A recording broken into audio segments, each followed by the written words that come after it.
सोने सिंहासन रत्न जड़ी है, रत्न जड़ी है जी, रत्न जड़ी है। अब गुरु जी के आसन बैठे करब हो, बैठे करब। आंधी आवे तूफान चर्चा होबे करे।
दीनानाथ बाबू दीपक भैया की तरफ से बहुत बहुत का दान है, हमको तो सब प्रणाम है। शंकर भगवान की तरफ से जय जय। गुरु से विनती है कि दिन दोगुना रहे रात चौगुना रहे। बोलिए सच्चे दरबार की, शिव गुरु भगवान की, माता पार्वती की। सोने सुराही गंगा जल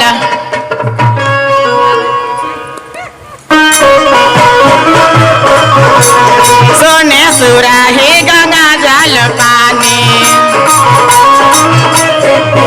हाँ गुरु जी के चरण धोलैबे करब हो, धोलैबे करब। आंधी आवे तूफान चर्चा, आंधी आवे तूफान चर्चा होबे करे।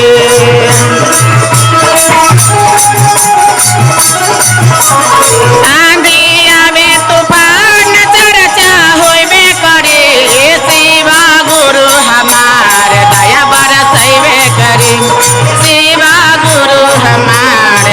बरसैबे करी, गुरु हमारे दया बरसैबे करी, हमारे दया बरसैबे करी। शिवा गुरु हमारे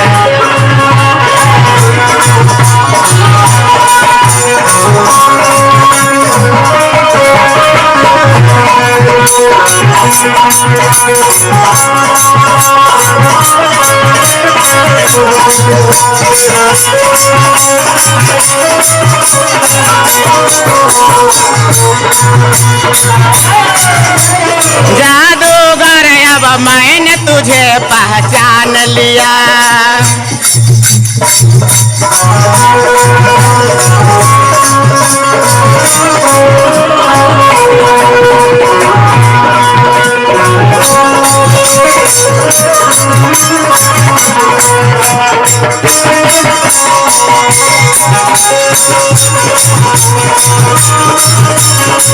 क्या बात है।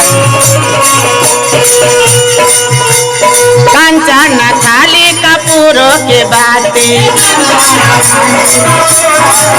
हाँ कंचन थाली कपूरों के बाती।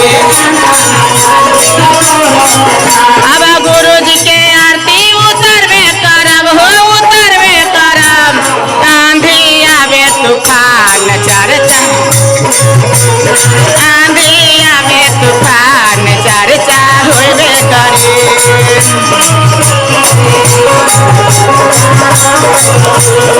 आंधी आवे तूफान चर्चा होबे करे, आंधी आवे तूफान चर्चा होबे करे। शिवा गुरु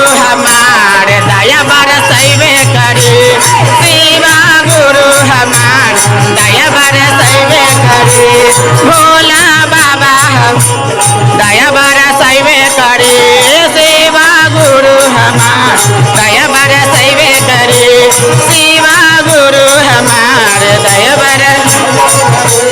सेवा गुरु हमार दया बरसैबे करे। सच दरबार की